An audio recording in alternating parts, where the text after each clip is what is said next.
வணக்கம். இன்னைக்கு நம்ம பதிவில் இந்த பாறை என்கிற கல்லை பற்றி தான் பேச போகிறோம். என்னடா மலையை காட்டு பாறைன்னு சொல்கிறேன் கல்லுன்னு சொல்கிறேன்னு கேட்காதீங்க. பாறை, கல், மலை எல்லாமே ஒன்று தான். அதாவது மனித நாகரிகத்தின் முதல் படி சக்கரம்னு சொல்லுவாங்க. அதுக்கப்புறம் தான் ஒவ்வொரு கண்டுபிடிப்பும்னு சொல்லுவாங்க. அது தவறு.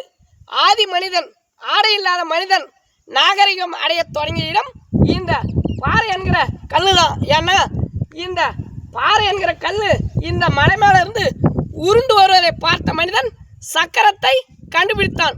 பிறகு சில பாறைகள் மேலிருந்து உருண்டு வந்து ஒன்றோடு ஒன்று மோதி எரிவதை பார்த்த மனிதன் நெருப்பை கண்டுபிடித்தான்.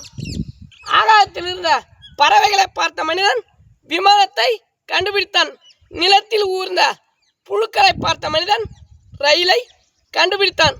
இப்படி ஒவ்வொரு கண்டுபிடிப்புக்கும் மூல காரணம் இந்த பாறை என்கிற கல் தான்.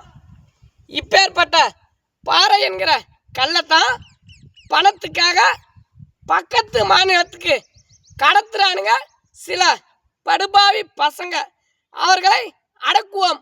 இவைகளை நம் தேவைக்கு பயன்படுத்தி நாம் அடுத்த தலைமுறைக்கு கடத்துவோம். வாருங்கள்.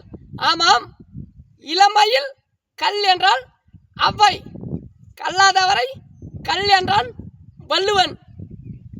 இமயம் சென்று கல் எடுத்து வந்தான் இமயவரம்பன் என்கிற சேரன். ஆமாம், கல் என்றால் அவ்வளவு இலக்காரமா?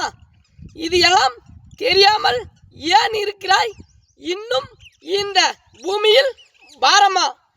நன்றி, வணக்கம். நம்ம விவசாயம் சார்ந்தும் சமூகம் சார்ந்தும் பேசணும்.